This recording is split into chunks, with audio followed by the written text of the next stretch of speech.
We bid at an auction for some people last weekend actually, and that auctioneer was there, and we had a bit of a giggle about it afterwards because it still just absolutely tickles me. But it was and I've talked about this before, but I was at an auction I was not participating in, and it was really, it was really good bidding, well registered.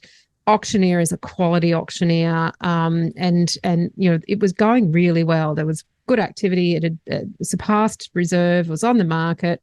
The bidding was slowing down, and it was held down, and the hammer went down twice to a young lady who was on the phone to her partner, and on the third fall of the hammer, going once, going twice, going three times, as the hammer hit the contract, which is how this particular auctioneer indicates the hammer has fallen, a young dad who was on a picnic blanket in the middle of this beautiful yard in the sunshine with his wife and young child, basically with their backs to the auction the entire time and not participating, like really had the whole play your cards close to your chest, don't bid until the end.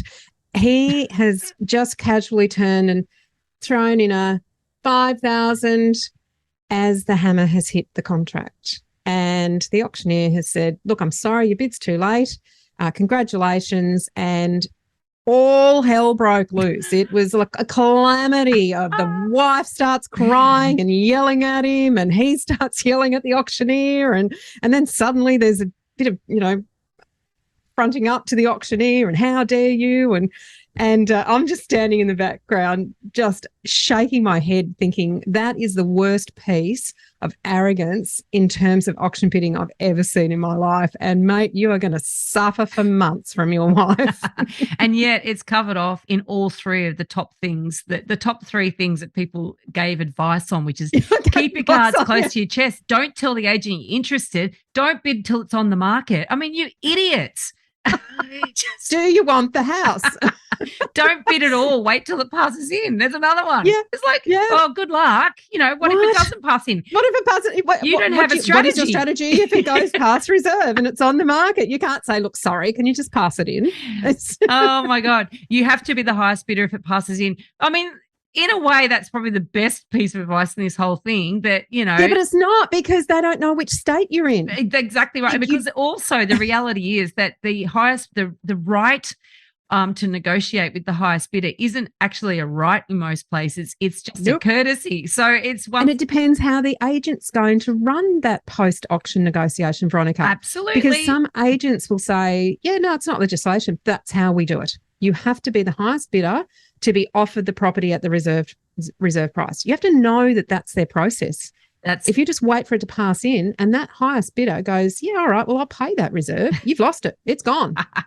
And that's exactly right. I mean, I remember when I was a sales agent, many times I'd have a blind auction after the first auction because idiots didn't bid, but they wanted it. And they're all waiting for it to pass in. And then I'm actually going, well, guess what, guys? Now you don't know what the other person is bidding.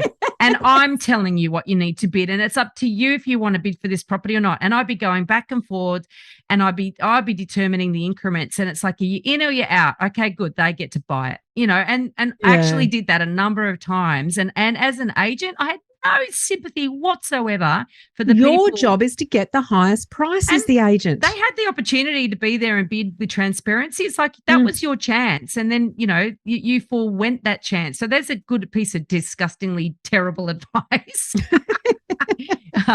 The auction. Now, the next one's a cracker. I love this one. Because there was both of these in the one set of comments. Love it. One was the auctioneer can only do one vendor bid. Mm-hmm. The next comment was, no, the auctioneer can do as many vendor bids as they like. Once again, which state are you in? Both right and both wrong. Yes.